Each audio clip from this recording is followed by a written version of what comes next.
السلام علیکم ناظرین، افطار ٹرانسمیشن میں میں ہوں نورین شیخ، میں ہوں طالب محسن۔ آج کی ہماری گفتگو کا موضوع ہے قرآن کا مطلوب انسان۔ اب تک ہم نے جتنی گفتگو کی پچھلے 3 ہفتوں میں ہم نے یہ بتانے کی کوشش کی ہے کہ زندگی کے بہت سے ایسے پہلو ہیں جو ہماری اس مصروف زندگی میں نظر انداز ہو جاتے ہیں، ان پہ روشنی ڈالنے سے انشاءاللہ ان کو ہم فالو کرنے کی کوشش کریں گے، اور آج کچھ پروگرام میں کچھ گفتگو ہم اس میں مزید کریں گے۔ جی طالب صاحب، آج ہم نے سوچا تھا کہ ہم اس پر بات کریں گے کہ قرآن کا مطلوب انسان کیا ہے، یعنی کہ اللہ تعالیٰ ہم سے چاہتا کیا ہے کہ ہم کیسے ہوں۔ دیکھیں، اس میں جو سب سے پہلا سوال ہے وہ یہ کہ مومن کون ہوتا ہے، مومن کیا ہے۔ تو ہم جیسے آپ نے حوالہ دیا پچھلے گفتگو میں، اس کے کئی پہلوؤں کو بیان کر چکے ہیں۔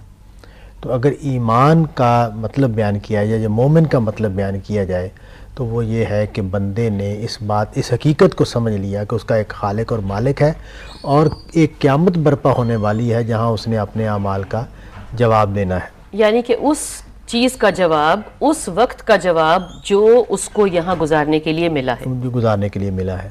تو جب اس نے وہاں جواب دہ ہونا ہے تو اب سوال یہ ہے کہ وہ کون سا انسان ہے جو وہاں کامیاب ہوگا اور وہ کون سا انسان ہے جو وہاں ناکام ہوگا۔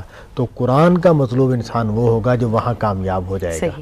وہ کون سے اعمال ہیں جن کو کرنے والے کو خدا کہتا ہے کہ میں نجات دوں گا، اور وہ کون سا انسان ہے جس کے کرنے والے کو انسان اللہ تعالیٰ کہتے ہیں کہ وہ ناکام ہوگا اور جہنم میں چلا جائے گا۔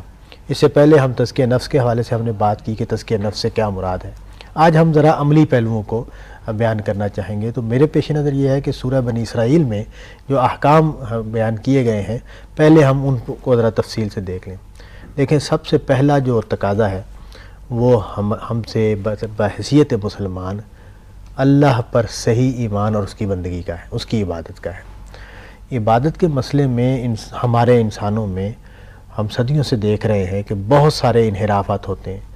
خدا کی بندگی کا شعور کیا ہے، خدا کی بندگی کیا ہے، اور خدا نے اس کائنات میں اپنے ساتھ کسی کو شریک کیا یا نہیں کیا ہے، اس میں انسانوں نے بہت اختراعات کی ہیں، نئی نئی باتیں گڑھی ہیں، نئے نئے تصورات گڑھے ہیں، جس میں سے تثلیث کا عقیدہ عیسائیوں میں موجود ہے، مسیحی برادری میں موجود ہے۔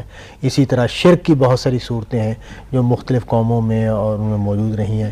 اسی طرح کائنات اور خدا کے ریلیشن شپ کے بارے میں بہت سارے فلسفے وجود میں آئے ہیں۔ تو قرآن مجید نے یہ بات واضح کی ہے کہ خدا کے ساتھ، صرف خدا کے ساتھ، صرف ایک خدا کو اپنا الہ ماننا اور اس کی عبادت کرنا، پہلا تقاضا تو یہ ہے۔ یعنی کہ آپ کہنا چاہ رہے ہیں کہ انسان ہونے کے ناطے مجھے پتا ہو کہ میں کس مقام پہ ہوں، اللہ تعالیٰ کا کیا مقام ہے، اور ہم دونوں کا ریلیشن کیا ہے، ریلیشن شپ کیا ہے۔ تو دین ہمارا یہ بتاتا ہے کہ خدا اور کائنات، خدا اور باقی ساری مخلوقات کا تعلق خالق اور مخلوق کا تعلق ہے، اور کوئی ریلیشن شپ اللہ تعالیٰ کے الہامی مذہب میں اور بطور خاص قرآن مجید جو خدا کے بالکل محفوظ الفاظ میں موجود ہے، اس نے پوری طرح اس کو واضح کر دیا، اور سورہ اخلاص میں تو یہ بالکل ہر پہلو سے اس کو کھول کے بیان کر دیا کہ کوئی اور ریلیشن شپ خدا اور کائنات کا نہیں ہے، صرف ایک ریلیشن شپ ہے کہ وہ آقا اور مالک ہے اور خالق ہے، اور ہم مخلوق ہیں اور ہم اس کے بندے ہیں، اور ہم ہر لحاظ سے اس پہ ڈیپینڈنٹ ہیں، اور جنات بھی اور فرشتے بھی اور انبیاء بھی، جتنی تخلیق ہے، جو بھی تخلیق ہے، اس کا سب کا ایک ہی سٹیٹس ہے، وہ یہ کہ وہ خدا کے بندے ہیں، اس کے عباد ہیں، عباد الرحمن ہے ساری مخلوق جو ہے، جو بھی باشعور مخلوقات ہیں۔ تو یہ، اور قرآن مجید تو یہاں تک کہتا ہے کہ پہاڑ اور چاند ستارے اور سورج اور آسمان اور زمین کی ہر چیز میری تسبیح کر رہی ہے۔ تو اس سے معلوم ہوتا ہے کہ مخلوق اور خالق کا جو تعلق ہے وہ بندگی کا اور عبادت کا تعلق ہے، اس کے علاوہ اور کوئی ریلیشن شپ نہیں ہے۔ پھر اس کے بعد قرآن مجید نے والدین کو بہت نمایاں کر کے بیان کیا، جگہ جگہ قرآن مجید میں، اور والدین کے معاملے میں تو بہت زیادہ احتیاط کا رویہ اختیار کرنے کی تلقین کی ہے۔ والدین جو ہیں، دیکھیے، ہمیں کسی جگہ پہ قرآن مجید میں یہ بات نظر نہیں آتی کہ بچوں کو پیار کرو، لیکن والدین کے معاملے میں ہمیں بطور خاص تاکید نظر آتی ہے اور ایڈریس کیا جاتا ہے، اور 2-3 جگہوں پر، اور یہاں تک قرآن مجید نے بات کو بڑھایا آگے کہ اگر تمہیں ان سے کوئی تنگی پیش آ رہی ہے، تو کوئی تکلیف پیش آ رہی ہے، تب بھی تم ناگواری نہیں ظاہر کر سکتے، کوئی ایسا جملہ نہیں بول سکتے، ان کو جھڑکی نہیں دے سکتے، ان کے اوپر غصہ نہیں کر سکتے کہ ان کو لگے کہ وہ بوجھ بنے ہوئے، وہ بوجھ بنے ہوئے اور ان کو تکلیف تم پہنچا رہے ہو. تو والدین کا یہ حق اللہ تعالیٰ نے بیان کیا ہے اسی سورہ بنی اسرائیل میں کہ تم ان کو جھڑک نہیں سکتے اور اف تک نہیں کہہ سکتے. اف کہنا عربی میں جھڑک دینے کا ایک طریقہ تھا، تو یہ اس کو نہیں کر سکتے. تو اس میں خاص طور پر احتیاط. اور لیکن یہاں ایک تسلی بھی دی ہے کہ یہ اگر تم خدمت کے جگہ پر ہو، تم نے ان کے ساتھ اچھا سلوک کرنے کا فیصلہ کیا ہوا ہے، تم ان کے اوپر غصہ نہیں کرنا چاہتے، لیکن چونکہ والدین کے ساتھ ریلیشن شپ ایسا ہے کہ بہت سارے موقعوں کلوزنس کی وجہ سے بھی کئی لفظ کہہ جاتے ہیں اور بے تکلفی کی وجہ سے کہہ جاتے ہیں، ناگواری ظاہر ہوئے بغیر نہیں رہتی. تو وہاں اللہ تعالیٰ نے ایک تسلی بھی دی کہ اگر بیسیکلی تم ٹھیک ہو تو پھر تمہیں اللہ تعالیٰ معاف کریں گے، لیکن شرط وہی ہے کہ اصل میں ہمارا رویہ خدمت کا ہو، ان کی اطاعت کا ہو، ان کی فرمانبرداری کا ہو، اور ان کے معاملے میں ہم کسی غصہ کرنے والے اور بدتمیزی ہمارے رویے میں نہ ہو. تو پھر تھوڑی بہت جو کوتاہی ہو جاتی ہے اس کو. اور موجودہ زمانے میں میں کہتا ہوں کہ اس تعلیم کو بار بار لوگوں کو یاد دلانا چاہیے کہ یہ آزادی کا بڑا شور ہے آج کل. ہر انسان اپنی انفرادیت کی بات کرتا ہے کہ میری اپنی ایک زندگی ہے، میری اپنی ایک لائف ہے، میرے اپنے فیصلے ہیں، میرے اپنے رجحانات ہیں، مجھے کون ہوتا ہے پابند کرنے والا. تو دین سے معلوم ہوتا ہے کہ نہیں، جیسے خدا کا اور میرا ایک ریلیشن شپ ہے، وہاں میں بندگی کے دائرے میں بندھا ہوا ہوں، اسی طرح والدین اور اولاد کا بھی ایک ریلیشن شپ. اس لیے کہ قرآن پاک میں اللہ تعالیٰ کی اطاعت کے بعد والدین کے حقوق کی بات ہوئی ہے. اگر ہم اس سٹینڈنگ پہ کھڑا کریں ان کو، آج ہم نے یہ بھی حق سمجھ لیا ہے کہ اگر آپ مجھے میری پرورش کر رہے ہیں، میری ایجوکیشن کا دے رہے ہیں، میرا خیال کر رہے ہیں، تو میں نے تھوڑی کہا تھا کہ مجھے پیدا کرو. آج بچے اس مقام پہ کھڑے، بہت بدقسمتی، بڑی گستاخانہ طریقے سے. اس کا مطلب ہے کہ ایک نافرمان اور سرکش شخص جو ہے وہ کل کو یہ بھی کہہ سکتا ہے کہ میں نے تھوڑی اللہ تعالیٰ کو کہا تھا کہ مجھے پیدا کرے، میں کھڑا ہوں، میں سرکشی کر رہا ہوں. جی سرکشی، بالکل. یہ ساری باتیں والدین کہیں بھی پہنچا سکتی ہیں آپ کو ایک دفعہ جب آپ غلط راستے پہ چل پڑتے ہیں اور شیطان کے قریب ہو جاتے ہیں. انتہائی نامطلوب رویہ ہے اور اس کی بہت سخت اس کا انجام ہو سکتا ہے اگر ہم اس سے باز نہ آئیں اور اپنے آپ کو اس میں روکیں نہ. کیونکہ ہمارے دین میں بڑے کو بڑا ماننا اور خدا کو خدا ماننا، یہ دونوں اپنی اپنی جگہ پر، یعنی کہ ہر کسی کو اس کے مقام سے سمجھنا، اس کے مقام پر رکھ کے اس کے ساتھ ڈیل کرنا. ہمارے ہاں برابری کا وہ والا تصور نہیں ہے کہ بڑا اور چھوٹا اس میں فرق نہیں رہتا.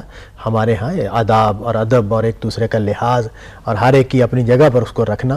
خدا کے معاملے میں جب آئیں گے تو خدا کے حقوق، تعلق کہتا ہے اس چیز کو، جی اسی کو کہتا ہے. خدا کے معاملے میں آئیں گے تو اس کے حقوق ہم ادا کریں گے، والدین کے معاملے میں آئیں گے تو ان کے حقوق ادا کریں گے. وہاں بھی ایک دائرہ ہے کہ ہم خدا کے والدین کی خدمت کرتے ہوئے، ان کے کہنا مانتے ہوئے ہم اخلاقی حدود کو خراب نہیں کر سکتے، ہم ناانصافی نہیں کر سکتے، ہم خدا کی نافرمانی نہیں کر سکتے. وہ اپنی جگہ پر ایک محدود، لیکن جو بنیادی عنوان قرآن مجید نے قائم کیا ہے والدین کے حوالے سے وہ حسن سلوک کا ہے کہ ان کے ساتھ اچھے طریقے سے پیش آؤ. اسی طرح قرآن مجید میں برم بالد ہے، یعنی اس کو وفادار ہونا اور ان کے حقوق ادا کرنے والا ہونا، اس الفاظ سے بھی قرآن مجید نے اس کو بیان کیا. طالب صاحب کمپیئر بھی تو کیا ہے نا کہ جیسے کہ انہوں نے تمہارے ساتھ کیا کہ جب تم بالکل کچھ نہیں کر سکتے تھے تو انہوں نے تمہیں پالا ہے، پوسا ہے. ان کے اس دور کو یاد دلا. اور سچی بات یہ ہے کہ اب ہم جب والدین کی جگہ پر پہنچے تو اندازہ ہوا کہ یہ کتنا مشکل کام ہے اور کتنی بڑی ذمہ داری ہے جو ہمارے والدین نے ہمارے لیے ادا کی تھی اور اب ہم اپنے بچوں کے لیے ادا کر رہے ہیں اور بچوں کو اس کا شعور نہیں ہوتا. اس وقت ہم کہہ دیتے ہیں نا کہ نہیں ہم اتنے ڈیفیکلٹ بچے نہیں تھے. ہاں، یہ ہمیں اندازہ نہیں ہوتا کہ نہیں، ایک اولاد کو پالنا، ان کی تعلیم کرنا، ایک وقت سب کا ڈیفیکلٹ ہوتا ہے. جی، وہ ایک مشکل کام ہے. تو اس کا احساس اللہ تعالیٰ نے پیدا کیا ہے اولاد میں کہ تم اس کا خیال رکھو کہ تم کو انہوں نے اس وقت تمہیں پالا پوسا تھا جب تم کچھ نہیں کر سکتے تھے.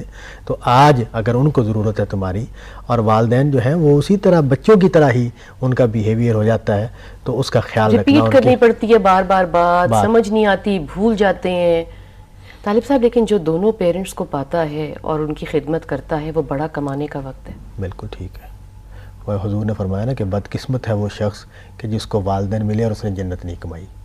یعنی اس نے خدمت نہیں کی، ان کے ساتھ حسن سلوک نہیں کیا، اور نتیجہ کیا نکلا کہ وہ جنت میں نہ جا سکا. تو ایک بہت بڑا موقع ہے اللہ تعالیٰ کی طرف سے کہ اگر کسی کو والدین کی خدمت کا موقع ملتا ہے. حالانکہ وہ بیچارے اتنا کچھ پہاڑ اٹھانے کو نہیں کہہ رہے ہوتے. ہاں صحیح بات ہے. ہم اتنے زیادہ مصروف ہو جاتے ہیں. اصل میں ایک ایٹیٹیوڈ کی بات ہے جو ہم اگر اختیار کر لیں تو یہ کوئی بہت بڑا پہاڑ نہیں ہے جس کو سر کرنا پڑ گیا ہے. ہم جو بھی ہمارے بس میں ہے, جو ہماری استعداد ہے, صلاحیت ہے, ہمیں موقع حاصل ہے, اسی کے مطابق ہم مکلف ہیں اور خدمت کرنے کے. طالب صاحب, گفتگو کا سلسلہ ہمارا بھی جاری ہے مگر یہاں پہ وقت ہوا ہے بریک کا. ویلکم بیک ناظرین.